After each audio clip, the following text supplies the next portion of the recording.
Hello बच्चों, स्वागत है आप सभी का मेरे YouTube चैनल स्टडी विद लता शर्मा पर। बेटा आज मैं आप लोगों को एनवायरमेंटल स्टडीज़ में पार्ट 3 बुक है मेरे पास, थर्ड पार्ट यानी थर्ड क्लास की बुक है ये। तो आज एनवायरमेंटल स्टडीज़ में हमारा टॉपिक है प्रेशियस वाटर, बहुमूल्य पानी। चैप्टर 16 है ये। सभी बच्चे इस वीडियो को केयरफुली देखेंगे और मुझे उम्मीद है कि आपको चैप्टर अच्छे से समझ में आएगा। ठीक है, कहीं कोई डाउट्स हो तो आप मुझे कमेंट्स कर सकते हैं, मैं आपकी डाउट्स क्लियर कर दूंगी। राइट, प्रेशियस वाटर जैसे कि नाम से ही पता है, बहुमूल्य पानी। पानी को बहुमूल्य क्यों कहा गया है? बच्चों आप लोगों ने स्लोगन सुना होगा, जल ही जीवन है। हाँ जी, बिल्कुल सही। देखिए, अगर जल नहीं होगा तो जीवन संभावना ही नहीं की जा सकती है, जीवन पॉसिबल ही नहीं है ना। तो पानी है तभी तो हम लोग जीवित हैं, हम हैं, पेड़ पौधे हैं, पशु पक्षी हैं। बिना पानी के इस धरती पर जीवन की कल्पना करना ही असंभव है। ओके, यहाँ पर आपको एक वार्म अप एक्टिविटी दी गई है। वार्म अप एक्टिविटी में क्या कह रहे हैं? Right how water is being used in these pictures. लिखिए कि इन पिक्चर्स में किस किस प्रकार से पानी को इस्तेमाल किया जा रहा है। ठीक है, ये आप लोग खुद से करेंगे, जिनके पास भी बुक्स हैं। जिनके पास नहीं है वो एटलीस्ट पिक्चर को देखकर वर्बल प्रैक्टिस कर सकते हैं, मुंह से बता सकते हैं। Okay, water is very important for all living things. पानी सभी जीवित वस्तुओं के लिए, जीवों के लिए बहुत आवश्यक है। Without water there would be no life on the earth. बिना पानी के धरती पर जीवन असंभव है। About 3/4 of the earth is covered with water. धरती का 3/4 भाग पानी से ढका हुआ है। It means that the earth has plenty of water. इसका मतलब है कि हमारी पृथ्वी पर पानी तो बहुतायत में है, बहुत अधिक मात्रा में है, but only a small part of it is fit for our use. लेकिन इतना अधिक पानी होने के बावजूद भी बहुत थोड़ा ही हिस्सा है जो हम अपने इस्तेमाल में ला सकते हैं, यानी जो हमारे द्वारा इस्तेमाल करने के लिए फिट है, पर ओके है। The rest of it is salty. जो इसके अलावा बचता है पानी, वो सारा पानी खारा है, यानी वो उपयोग के लायक नहीं है। Sources of water. बच्चों पानी के साधन क्या क्या होते हैं? पानी हमें कहाँ कहाँ से मिलता है या कहाँ कहाँ आप देखते हो पानी? Yes, rain is the main source of water. बारिश मेन सोर्स है पानी प्राप्त करने का। When it rains the rain water collects in the pond, lake and rivers. जब बारिश होती है तो बारिश का पानी नदियों में, झीलों में, तालाबों में इकट्ठा हो जाता है।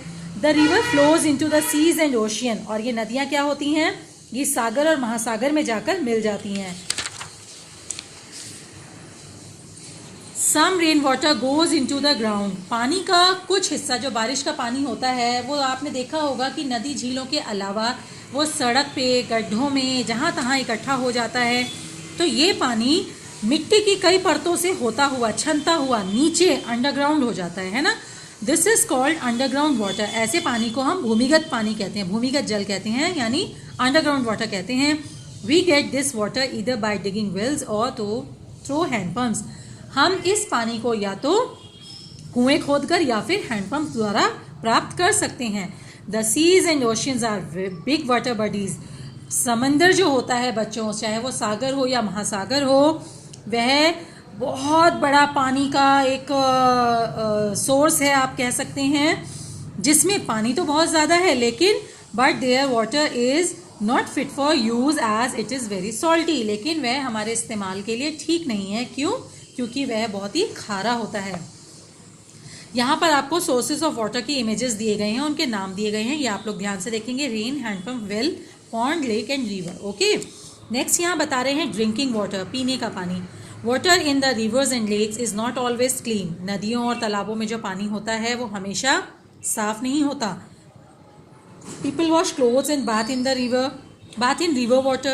Some people also take their domestic animals to the river to give them a bath.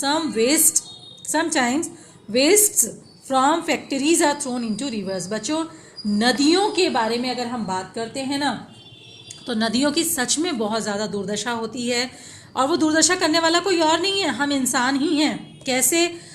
आपने देखा होगा कई ग्रामीण क्षेत्रों में आज भी लोग नदियों में जाकर नहाते हैं, अपने पशुओं को नहलाते हैं। नदियों के किनारे बैठ के महिलाएं कपड़े धोया करती हैं। तो ये अच्छी बात नहीं है। ये सारी गंदगी कहाँ जाती है? उसी नदी में, जिस नदी के पानी को कई क्षेत्रों में पीने के लिए इस्तेमाल में भी लाया जाता है ना। और आपने देखा होगा जो थोड़ा कस्बे या शहरों की अगर हम बात करें तो यहाँ जो फैक्ट्रीज़ होती हैं, कारखाने होते हैं, इनसे जो वेस्ट निकलता है वो भी नालियों और पाइपों के द्वारा कहीं ना कहीं देखोगे आप तो नालों में मिल जाता है या नदियों में मिल जाता है। नाले भी अगर आप बोलोगे तो लास्ट में जाके नदी में ही मिलते हैं। तो कहने का मतलब कि हम लोगों की गलती के कारण दिन पर दिन नदियाँ इतनी दूषित होती जा रही हैं, उसका पानी इतना जहरीला होता जा रहा है कि जो भी पिएगा, कोई जानवर पी ले या इंसान पीने के काम में ले आए तो बीमार होना निश्चित है ना। तो आपने देखा होगा हमारी गवर्नमेंट भी कितने सारे अभियान चला रही है नदियों को साफ करने के लिए। यमुना नदी को साफ किया गया, नर्मदा जी को साफ किया गया, कितने सारे काम किए गए, है ना। तो कहने का मतलब बच्चों कि ठीक है, पहले जो हो गया, बट आज अगर आपको कहीं भी कोई भी ऐसा कोई गंद करता हुआ दिखता है, आपका काम होना चाहिए उसे रोकने का, है ना। आप लोग उन्हें रोकिए कि ऐसा मत कीजिए। आप लोगों ने देखा होगा हमारे घर में भी एक कल्चर फॉलो किया जा रहा है कि जो भी पूजा पाठ की सामग्री निकलती है उसको जमुना जी में डालकर आ जाओ, ऐसे ही बोलते हैं ना घर के बड़े बूढ़े। लेकिन नहीं बच्चों, गवर्नमेंट ने भी इसको बैन किया है और जो यमुना नदी में ऐसे सब कूड़ा फेंकता हुआ मिलता है उनको पकड़ लिया जाता है, उन पर फाइन लगता है, पता है। तो गवर्नमेंट तो कोशिश कर रही है, हमें डरा रही है, जुर्माना लगा रही है कि हम लोग गंदगी ना करें नदियों में, लेकिन ये हमारा भी तो दायित्व है ना कि हम लोग इस बात का ध्यान रखें, हम लोग अपनी नदियों को गंदा ना होने दें। तो आप लोग इस बारे में अपने घर में ज़रूर बात करना, और आप कभी भी देखते हो या सुनते हो लोगों को गंदगी फेंकते हुए नदियों में, आप उन्हें मना करना। ओके, चलिए अब अपने चैप्टर की तरफ वापस आते हैं। Water must be clean before drinking or else we will fall सिक।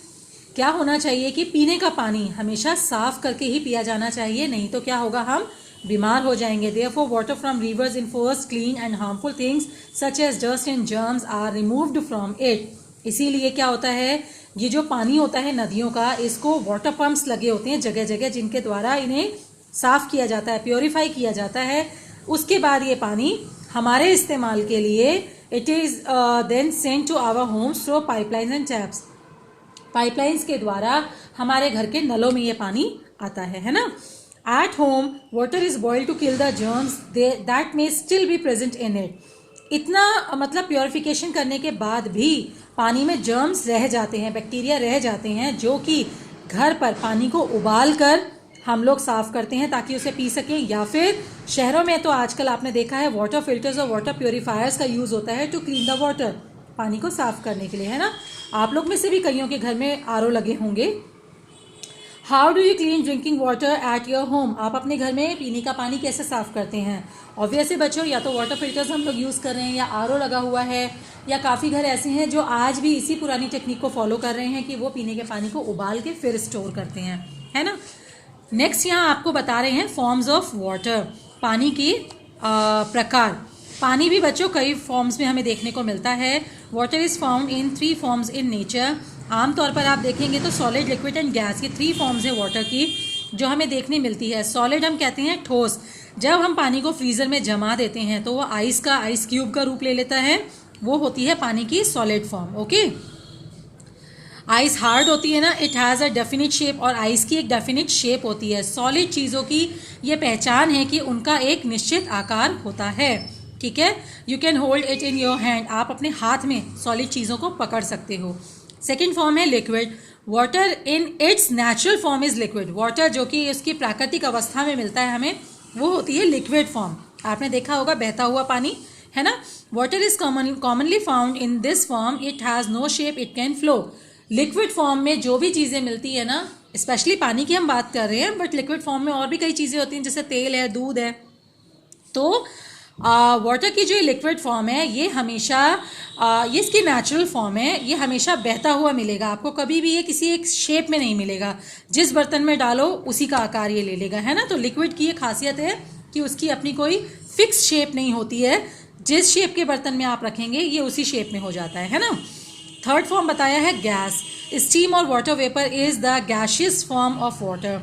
भाप आपने निकलते देखी होगी ना, या धुआं, फॉग आप देखते हो, ओस जब पड़ती है आपको सुबह सुबह मिलती है ना, तो फॉग है या वाटर वेपर है, स्टीम है, ये है गैस फॉर्म ऑफ वाटर, ये है पानी की गैसीय अवस्था। Okay, it also has no shape, इसकी भी कोई शेप नहीं होती।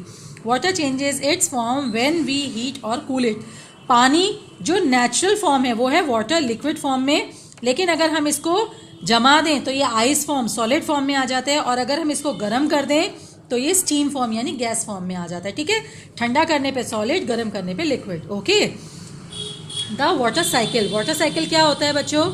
In nature water keeps changing it form. प्राकृतिक तौर पर अगर आप देखो तो पानी हमेशा अपनी अवस्था बदलता रहता है। The sun heats the water in rivers, lake, ponds and sea, so their water changes into water vapour. क्या होता है, जो भी हमारे सोर्सेज ऑफ वाटर्स हैं, इनका पानी नदियों का, तालाबों का, झीलों का या कहीं भी इकट्ठा हुआ पानी खुला जो होता है, सूरज की रोशनी पड़ने से यह पानी गर्म होता है और भाप बन के ऊपर की ओर उठने लगता है। Water vapour rises up in the air. यह पानी जो है वो भाप बन के हवा में ऊपर चला जाता है। There it cool down and changes into tiny drops of water. ऊपर जाने के बाद यह क्या होता है, यह ठंडा हो जाता है और वाटर वेपर के रूप में बदल जाता है, मतलब ड्रॉप्स, पानी की ड्रॉप्स के रूप में बदल जाता है।